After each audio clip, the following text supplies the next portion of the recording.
Hello la team des jeunes footeux, aujourd'hui je vais vous parler d'un super attaquant, vraiment un joueur que j'adore. Il aurait pu rejoindre l'Olympique de Marseille, mais finalement c'est un autre club de Ligue 1 qui en a profité, le Racing Club de Lens. C'était durant l'été 2022, bah oui je vous parle de Loïs Openda, hein, vraiment quel joueur, c'est incroyable. Faut rappeler le contexte quand même, hein. Il faut pas oublier que c'était Pablo Longoria qui avait été l'un des premiers à se renseigner sur la situation de Loïs Openda lorsqu'il était encore prêté par Bruges au Vitesse Arnhem aux Pays-Bas. Il faisait une super saison, un très bon prêt, très réussi. Finalement, l'OM avait choisi donc d'autres dossiers et c'est Lens qui en a profité. Ils l'ont recruté pour seulement 10 millions d'euros et un an plus tard, ils le revendent pour un peu plus de 40 millions au RB Leipzig, avec une saison dingue de la part de l'attaquant belge, hein, qui avait été l'un des grands artisans de cette merveilleuse saison de Lens qui termine quand même dauphins du PSG, hein, à un seul point du Paris Saint-Germain, vous imaginez.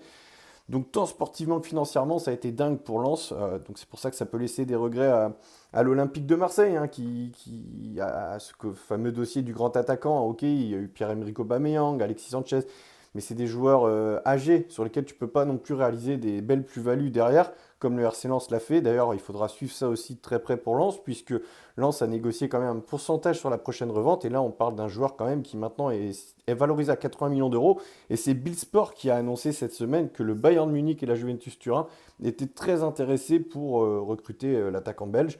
Donc ça pourra encore profiter aussi financièrement au Racing Club de Lens, hein, on l'espère pour les Stars. Et puis bon, bah, à l'inverse, ça peut laisser encore un petit peu plus de regrets pour Pablo Longoria du côté de l'Olympique de Marseille.